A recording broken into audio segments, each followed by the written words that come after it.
بسم الله الرحمن الرحيم الحمد لله رب العالمين والصلاة والسلام على سيدنا ومولانا محمد وعلى آله وصحبه أجمعين ومن تبعهم بإحسان إلى يوم الدين. فقد قال الله تبارك وتعالى في القرآن المجيد والفرقان الحميد بعد أعوذ بالله من الشيطان الرجيم بسم الله الرحمن الرحيم قد أفلح من تزكى وذكر اسم ربه فصلى. وقد قال عن رسول الله صلى الله عليه وسلم فإذا كان يوم عيدهم يعني يوم فطرهم باها بهم ملائكته فقال يا ملائكتي ما جزاء أجير وفى عمله؟ قالوا ربنا جزاء أي وفى أجره. قال يا ملائكتي عبيدي وإمائي قضوا فريضتي عليهم ثم خرجوا يعجون إلي بالدعاء وعزتي وجلالي وكرمي وعلوي وارتفاع مكاني لأجيبنهم فيقول ارجعوا قد غفرت لكم وبدلت سيئاتكم حسنات. قال فيرجعون مغفورا لهم. وقال رسول الله صلى الله عليه وسلم من صام رمضان ثم أتبعه ستا من شوال كان كصيام الدهر. Respected elders and brothers, first and foremost we have to thank Allah subhanahu wa ta'ala for this great ni'mah and blessing of iman which Allah subhanahu wa ta'ala has given us. And time and again it is mentioned that the scholars say if a person has to spend his entire life worshipping Allah subhanahu wa ta'ala in appreciation of this bounty of iman, then too it will not suffice. Then too it will not suffice. And we know the person with the even an iota of iman, with the lowest form of iman, that person will enter into a Jannah which is 10 times the size of this world. That is why iman is very important. And iman is built in this month of Ramadan. That is why the scholars give an example. They say, Baji had a son. Baji had a son and he had a very nice car for his son. Limited edition, C200 from the 1960s. Very expensive.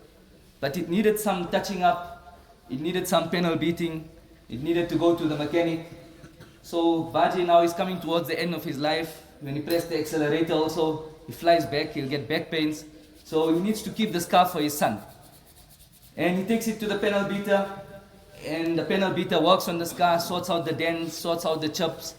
And the panel beater then works on this car and gets it back up to showroom condition. Showroom condition. Now the son, Baji's son can't just come and sit in the car and feel happy that he's sitting in the car. He has to take that car out on the road. And he has to drive that car for him to experience this vintage limited edition car that he has.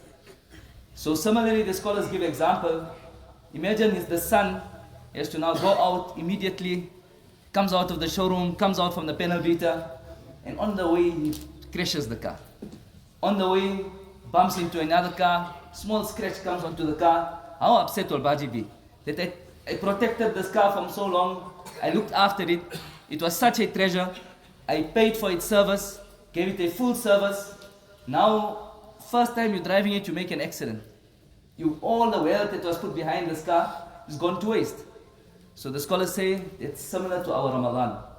That our Ramadan is our yearly service. Our spiritual service takes place in this Mubarak month of Ramadan. That in this month of Ramadan that has passed, we do many actions. Salah is there, fasting is there, Nafil Salah is there, I'tikaf is there. Different actions which are done in this Ramadan in order to build a person spiritually. In order to build a person spiritually so that he can carry on with amal to the next Ramadan. He can carry on with good actions to the next Ramadan. And the next Ramadan comes and he needs a service again. But how unfortunate it is, many a time, that like how Baji's son crashed that car, on the day of Eid, we crash our amal. On the day of Eid, we become so heedless of the commandments of Allah subhanahu wa ta'ala. Our salah is neglected, no one in the masjid for salah, etc. So is that an Eid which is really an Eid for a person? A person should question himself, I question myself first, that if we are not continuing with our amal after Ramadan, we're not saying we can do all our amal. That is why the elders say, it is impossible for us to continue every action of ours that we are doing in Ramadan outside of Ramadan. Because in Ramadan there's a different barakah, there's a different blessing. But at least we should see that prior to the month of Ramadan, what was my condition? And after the month of Ramadan, have I increased in that condition? So if I did not have tahajjud salah before the month of Ramadan, Now after the month of Ramadan, to at least have the 2 rakats of Tahajjud Salah which have opened a new branch. You know, they say, like business, you know, Ramadan is a busy month spiritually for a believer. And in the business world, you get different months which are busy. For some businesses, December is very busy. For some businesses, January is very busy. For some businesses, Ramadan is very busy. But a person, after this busy month, he doesn't close his shop and sit on a chair for 11 months and hope that his rizq will come to him. No, he carries on, he continues with his effort. In fact, the extra that comes in that busy month, he opens up a new branch, he gives his staff some bonus, and he uses that wealth to increase his business. So similarly, this month of Ramadan, we need to see after this month of Ramadan, now in Shawwal, what branches of A'mal have I opened in my life? If I was reading Ishraq Salah in Ramadan, at least let us stick onto that. If I was reading half a para daily of the Quran Sharif in the month of Ramadan, at least let me read quarter para now. So what branches, what new branch, every person should question himself, what new branch of A'mal have I opened after the month of Ramadan? That is why this Iman is such a valuable thing. It is mentioned in one hadith that on the day of Qiyamah, the understanding of this hadith is such that a person will have gone through tremendous difficulties in this world. From the time he is born, from the cradle to the grave, only difficulties upon difficulties. And no end to his difficulties. It just seems like it's coming one upon the other. The tests are just coming, the tests are just coming. But in the Akhirah, when Allah subhanahu wa ta'ala places him for even 1 second in Jannah, and he will be asked, did you go through any difficulties in this world? He will say, Ya Allah, I went through no difficulties. There was no difficulties I went through in this world. On the other hand, a disbeliever, a sinner, he will be enjoying himself in this world. He will be having a party in this world, doing what he wants, doing what his nafs wants, doing what shaitan wants him to do. Enjoying everything, enjoying the luxury, worshipping his desires. And he will be living a world of paradise in this world, a life of paradise in this world. But in the Akhirah, just for 1 second, you will be placed into hellfire and you will be questioned, did you have any pleasures in this world? You will say, no, I had no pleasures. So this Iman is very important. That is why we need to protect this Iman. Now let us take stock of ourselves. We know today is a joyous day. Alhamdulillah, the day of Eid. We know Hadith Sharif mentions that when a person leaves his house, that Allah subhanahu wa ta'ala grants him so much mercy when he's coming for Eid Salah. And Allah subhanahu wa ta'ala even forgives the major sins on this day, on the day of Eid. And as he proceeds towards the Eid Salah, there are angels which are appointed on the road, which make dua of mercy for the person who has left for Eid Salah.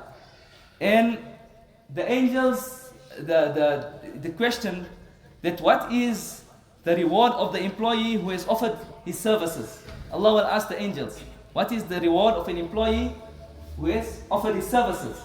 The angels will reply, رَبَّنَا أَجْرُهُ جَزَاؤُهُ أَيْ يُوَفَّى أَجْرُهُ. That his reward is that he must be paid his full right, because he has worked. The system of Allah is such that when you do good actions, Allah pays immediately. We see in this world, many of us may be working in companies, we do so much work yet the payment is delayed. The system of Allah, Allah pays a person immediately. The moment he does good actions, you will see the benefit in his life. Allah then tells the angels that because these bandas of mine, these servants of mine, they spend their nights worshipping me and they spend their days in fast, then I have granted them whatever the reward is. And as long as they obey my commandments, then I will cover all their faults. As long as they obey my commandments, I will cover all their faults. And the understanding towards the end of this lengthy hadith, Allah subhanahu wa ta'ala then tells the angels that my servants have lifted their hands. They have asked of me, they have made dua for me, they are asking of forgiveness for me in this assembly, in the assembly of Eid. They have made dua to me. Then I will forgive every single one of them. Every single one of them will be forgiven. Not only that, Allah subhanahu wa ta'ala will convert our sayyat, our bad deeds to good deeds. Our bad deeds to good deeds. Look at the mercy of Allah subhanahu wa ta'ala. The angels will then become extremely joyous. Look at the mercy of Allah subhanahu wa ta'ala. But the question is, for who is Eid and Eid? For who is Eid and Eid? An example is given that there are two types of people at the approach of Ramadan. One person, he makes this intention that I'm going to utilize this month correctly. I'm going to spend my time in the ibadah of Allah subhanahu wa ta'ala. I'm going to worship Allah subhanahu wa ta'ala. He exerts every effort. He keeps his fast also. He stays away from sin also. He performs tahajjud salah as well. He spends his night standing before Allah subhanahu wa ta'ala. He spends his day in ibadah. His entire day and night is focused around pleasing Allah subhanahu wa ta'ala.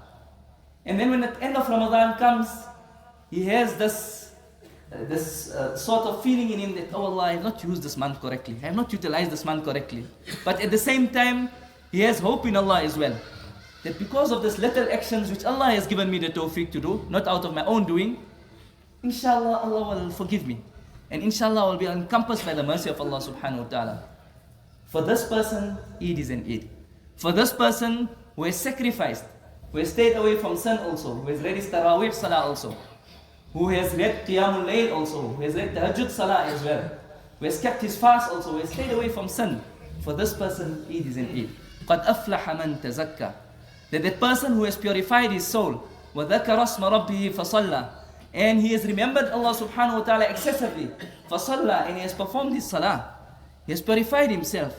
For that person, Eid is an Eid. The second person, he also has this intention at the time of Ramadan that I'm going to correct this Ramadan, this Ramadan is the Ramadan for me. I'm going to fix up myself. I'm going to do good actions. After 2-3 days, like soda water dissipates, the gas goes away. He also, bichara, he goes away. He disappears from the mosque. No extra salah, no extra coming closer to Allah subhanahu wa ta'ala. He worshipping Allah when it's convenient for him, without any real sacrifices. Then we should ask ourselves, and I ask myself first, is Eid for this type of person? That the Ramadan has come and gone, and he's sitting at the end of Ramadan, and now he's questioning himself in the heart, did I spend my time correctly? Hey, I missed the chance. I missed the boat. And it's not only with Ramadan, this is the situation of our life. Before we know it, Ramadan is not only flying, our life is flying. Our life is flying. Death will come to us before we know it. And that is a reality, that is a certainty. That is why, just to mention an incident which happened in this masjid, a brother in the month of Ramadan, he had a dream. In i'tikaf, he had a dream. And in his dream, 25th or 26th night, he had this dream that the brothers are standing in Qiyamul Layl, 2-3 o'clock in the morning, and that they have witnessed Laylatul Qadr. They have witnessed Laylatul Qadr. Now on the one hand, and the brother recognizes that who was present for Salah, who was present there who have witnessed Laylatul Qadr. Now on the one hand, it's a glad tidings that those brothers were present. In dreams, it is not Sharia, law is not derived from dreams, but it is a portion of prophethood. Nabi sallallahu alayhi wa sallam, after Fajr Salah, would ask the people, had you seen any dreams?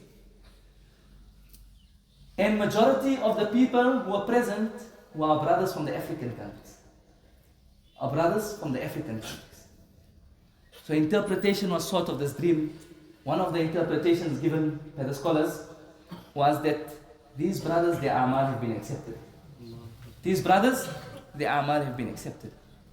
And another interpretation given, as there were a few reverts also as well present, is that in our community, these brothers are carrying the deen forward. These brothers are carrying the deen forward.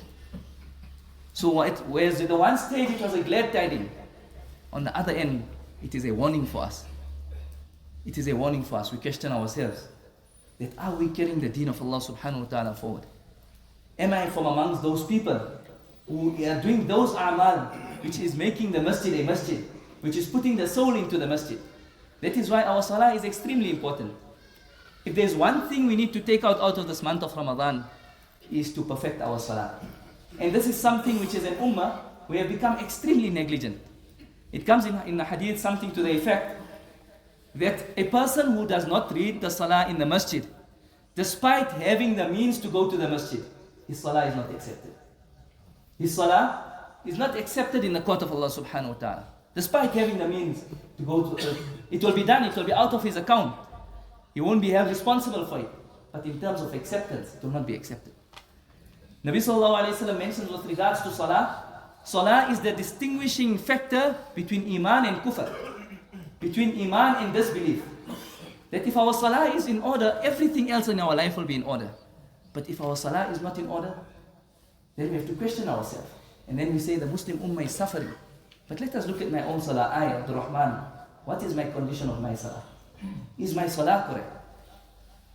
We know Moulana Dawood was mentioning in a bayan that he once went for a lecture on the day of Eid in Pietermaritzburg, and the Moulana was standing in front and shouting that, brothers, Zohar time there will be no one in the masjid. On the day of Eid, Zohar time, no one is going to be in the masjid. Is this the day of Eid? So Moulana said, I thought it to my heart, hey, this Moulana is being very hard. He's just shouting from the front, and it's Eid day, people will come to the masjid. He said, but Waki, when I went to the masjid for Zohar, only 2 or 3 brothers were present. So Salah is a very important. That Allah, which was there in Ramadan, that Allah is present in all the 11 months.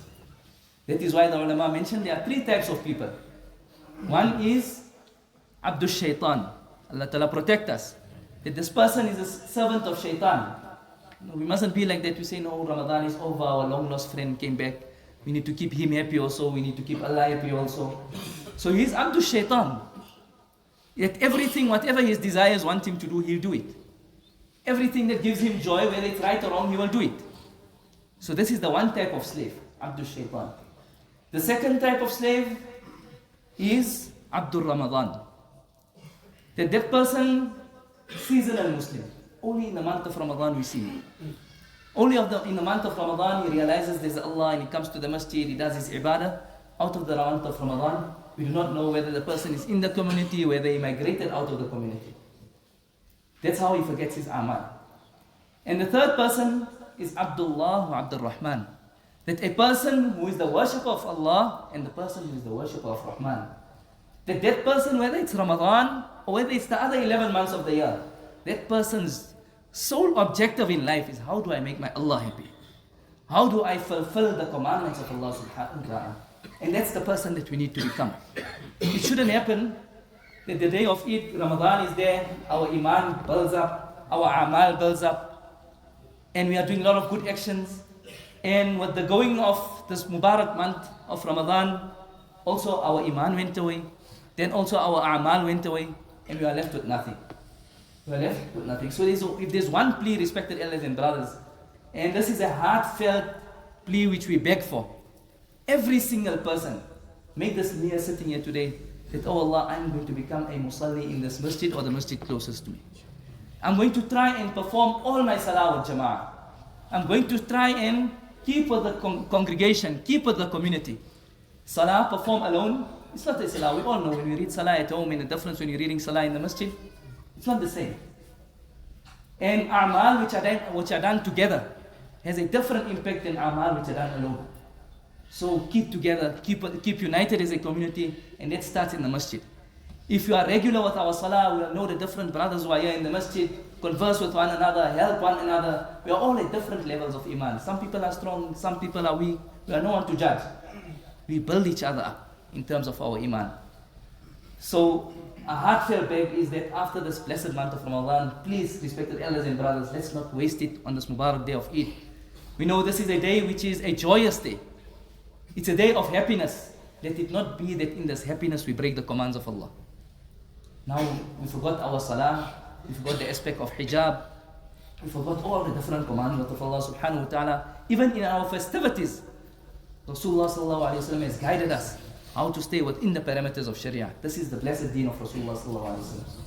So let us keep up with our salah. We know our salah, generally we take care of it in Ramadan. Outside of Ramadan, 5 daily salah, I am going to read it in the masjid every day, inshallah. And then if there's some shortcoming, then we ask Allah for forgiveness. Just to conclude, let us just reflect. 9 out of 10 times, when I miss salah in the masjid, what is the reason? Do I have a valid excuse? Or is it because I'm involved in my dunya? Is it because I'm gone out with friends that I'm not in the masjid? And each person can see his own heart. 9 out of 10 times when I'm not in the masjid for salah, is the reason a reason which will be accepted in the court of Allah subhanahu wa ta'ala. Allah subhanahu wa ta'ala accept our amal. Allah subhanahu wa ta'ala accept the fasting, the ruku, the sujood, the tahajjud. every action, whoever did it, Allah subhanahu wa ta'ala accept it and make it such that we can continue with at least a little bit of these actions after the month of Ramadan. Wa akhir da'wana, alhamdulillahi rabbil alamin.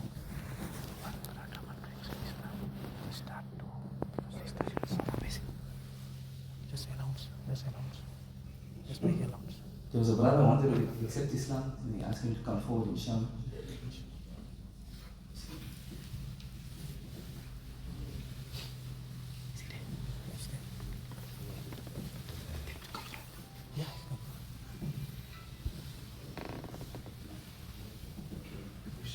You can come forward.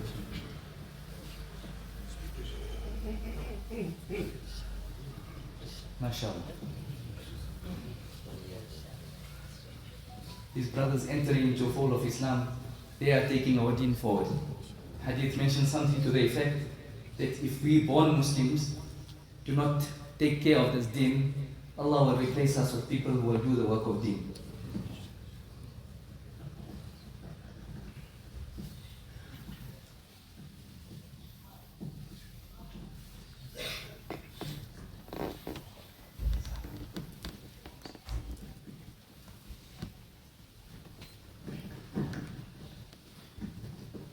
First, very important to understand that our deen, the religion of Islam, is based around the belief in one Allah, the finality of Muhammad sallallahu alaihi wasallam as a messenger.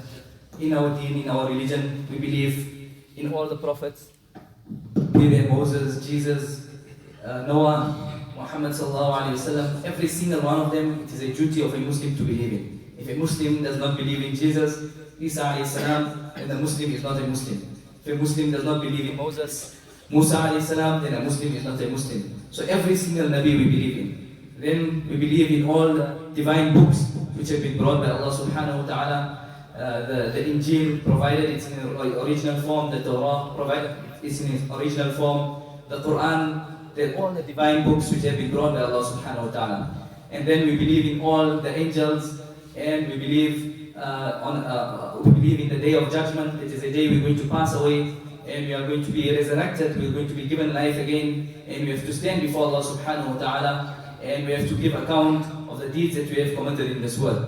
If our deeds are more good deeds are more than our evil deeds, we will be entered into Jannah, we will be entered into paradise, wherein we will live forever and ever. However, if our deeds more evil is there than good, then Allah may out of His mercy enter us into Jannah, or we'll have to go through a cleansing period in hellfire. Allah protect us. And this is our core beliefs with regards to our Iman. We can go on later on teaching our respected brother the different aspects of our deen. Just want to ask the brother one question, that what inspired you to come towards the religion of Islam and look at it to accept? I love Muslims. MashaAllah, MashaAllah. Hadith mentioned something to the effect that Muslim brothers who love one another, then Allah subhanahu wa ta'ala, because of their love for one another, will enter them into Jannah.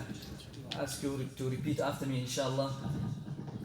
Ashhadu an la ilaha illallah wa ashhadu anna Muhammadan abduhu wa rasuluh. I testify that there is none worthy of worship. There is none worthy of worship besides Allah. And I testify that Muhammad, peace be upon him, is the final messenger and servant of Allah. Takbir, mashallah.